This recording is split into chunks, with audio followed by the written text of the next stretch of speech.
अब बाकी आंदोलनों में संघ जाएगा नहीं। दोस्तों, मोहन भागवत ने साफ शब्दों में कह दिया है कि वाराणसी की ज्ञानवापी मस्जिद और मथुरा की ईदगाह मामले पर संघ नहीं जाएगा और आंदोलन का समर्थन भी नहीं करेगा। एकमात्र आंदोलन राम मंदिर था जिसमें हम जुड़े इसलिए उसको आखिर तक ले गए। अब बाकी आंदोलनों में संघ जाएगा नहीं। मोहन भागवत ने यह बयान क्यों दिया है, इसके पीछे की कहानी क्या है? अगर वो समझने की कोशिश करें तो जब आरएसएस प्रमुख की तरफ से यानी कि आरएसएस की तरफ से राम मंदिर के मुद्दे से आरएसएस जुड़ा, उसके बदले में आरएसएस को क्या मिला? आप याद कीजिए, आरएसएस ने राम मंदिर आंदोलन को लेकर के तमाम जो समर्थन है वो दिया, स्वयंसेवक इससे जुड़े, लेकिन इसके बाद जब राम मंदिर के पक्ष में फैसला आया तो सारा क्रेडिट भाजपा की तरफ से प्रधानमंत्री मोदी ने लेने का काम किया।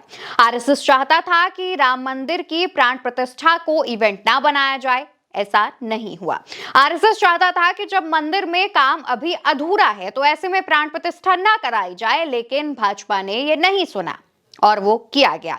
आरएसएस चाहता था कि यजमान के तौर पर मोदी जी तमाम चीजें ना करें, मोदी जी इस पूजा में ना शामिल हो जिसको लेकर के विपक्ष मुद्दा बना सकता है, लेकिन मोदी जी ने ये बात नहीं सुनी और खुद ही यजमान के तौर पर पूजा की।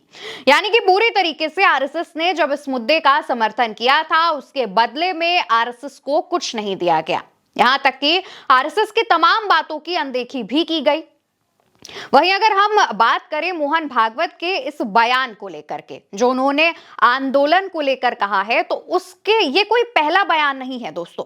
साल 2019 में जब अयोध्या मामले में यानी राम मंदिर के पक्ष में सुप्रीम कोर्ट का फैसला आया था, तब भी भागवत ने कहा था कि आरएसएस अब काशी और मथुरा विवादों को लेकर के नहीं जुड़ेगा और काशी और मथुरा विवाद को लेकर के हम इसमें शामिल नहीं होंगे। भागवत ने यह भी कहा कि राम मंदिर के दौरान परिस्थितियां अलग थी और इस वजह से आंदोलन में वो शामिल हो गए, लेकिन अब शामिल नहीं होंगे। इसके पीछे की कहानी यह भी बताई जा रही है क्योंकि जब राम मंदिर का आंदोलन चल रहा था, उस दौरान उसका जो चेहरा थे वो लाल कृष्ण आडवाणी थे। आज के समय में, मौजूदा समय में आडवाणी के भाजपा के अंदर क्या हालत है वो आप भी जानते हैं। आडवाणी को पूरी तरीके से साइडलाइन कर दिया गया और भाजपा पर गुजरात लॉबी ने कब्जा कर लिया। भाजपा का हर फैसला और तमाम चीजें गुजरात लॉबी सिर्फ अपनी मर्जी से चलाती है और ये चीज आरएसएस को बिल्कुल नहीं पसंद है। ताजा उदाहरण राष्ट्रीय अध्यक्ष का फैसला ले लीजिए, अभी तक वो अटका हुआ है। जेपी नड्डा का कार्यकाल लगभग कितने समय पहले खत्म हो गया, लेकिन एक्सटेंशन पर एक्सटेंशन दिया जा रहा है और इसको लेकर के आरएसएस प्रमुख बिल्कुल भी खुश नहीं है। जेपी नड्डा की बात करें तो नड्डा के बयान पर भी आरएसएस और बीजेपी के बीच दूरियां देखी गई। वहीं दूसरी तरफ भाजपा और आरएसएस के रिश्ते पर जब मोहन भागवत से सवाल किया गया तो साफ साफ मोहन भागवत ने कहा कि हमारे मतभेद हो सकते हैं, मनभेद नहीं है। यानी मतभेद हो सकते हैं का क्या मतलब कि मतभेद आपके बीच हैं, आप अभी भी भाजपा और आपके बीच के जो रिश्ते हैं, आरएसएस और भाजपा के जो रिश्ते हैं वो ठीक नहीं हुए हैं। नाराजगी अभी भी है और ये नाराजगी गुजरात लॉबी को लेकर के है।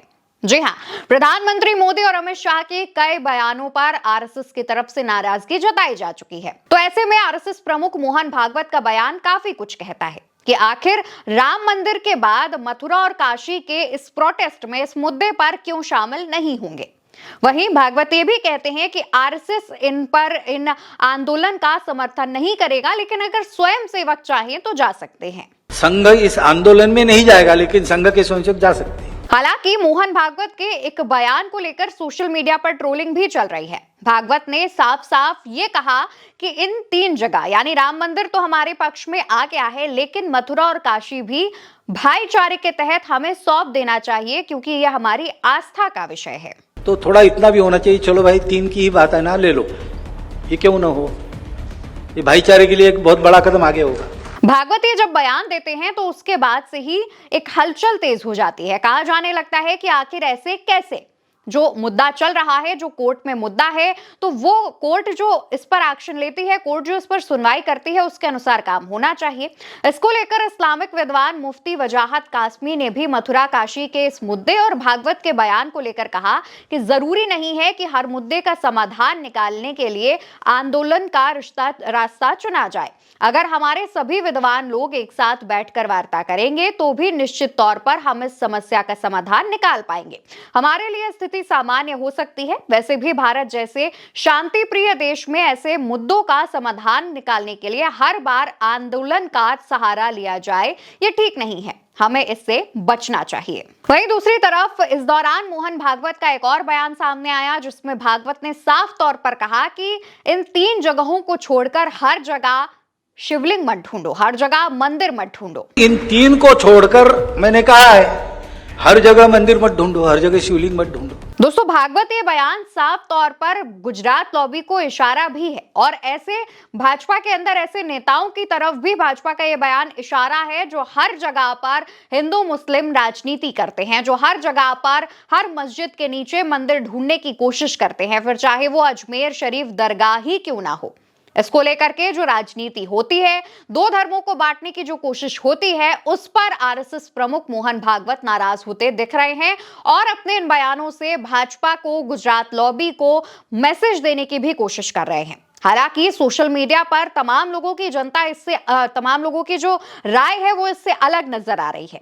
कई लोगों का कहना यह भी है और मानना यह भी है कि आरएसएस प्रमुख हो सकता है कि अचानक से इन मुद्दों पर जो सॉफ्ट पड़ते, नरम पड़ते नजर आ रहे हों, उसके पीछे की कहानी कुछ और ही हो सकता है कि मोहन भागवत वोट चोरी के मुद्दे, एसआईआर के मुद्दे, राहुल तेजस्वी की बढ़ती लोकप्रियता की वजह से ये बयान दे रहे हों, ताकि उनके बयानों पर बात हो और जनता इन चीजों को भूल जाए।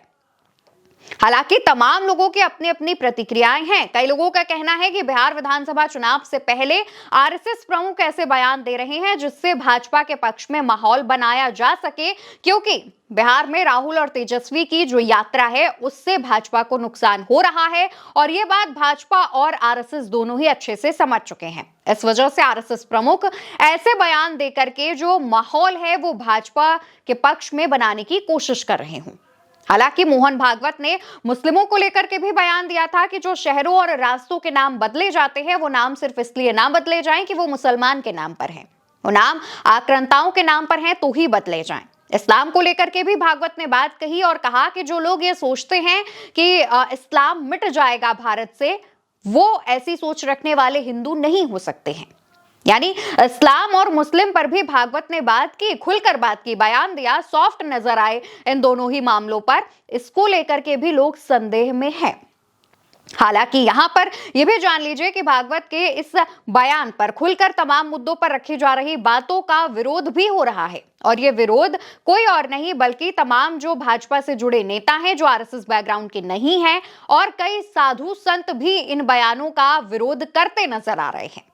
कहा जा रहा है कि क्योंकि आरएसएस एक हिंदुत्व विचारधारा वाला संगठन है, तो ऐसे में इन मुद्दों पर इतना सॉफ्ट पड़ना ठीक नहीं है। इसको लेकर के भी तमाम बातें हो रही हैं। सोशल मीडिया पर एक बहस छिड़ गई है। अब देखने वाली बात यह होगी कि आरएसएस प्रमुख का आंदोलन को लेकर के दिया गया बयान कितना कारगर साबित होता है। क्या यह कोई मैसेज है या इसके पीछे छुपी कोई चाल है? आपको क्या लगता है? कमेंट सेक्शन में बताइएगा, और साथ ही उल्टा चश्मा यूसी को सब्सक्राइब करिएगा। नमस्कार।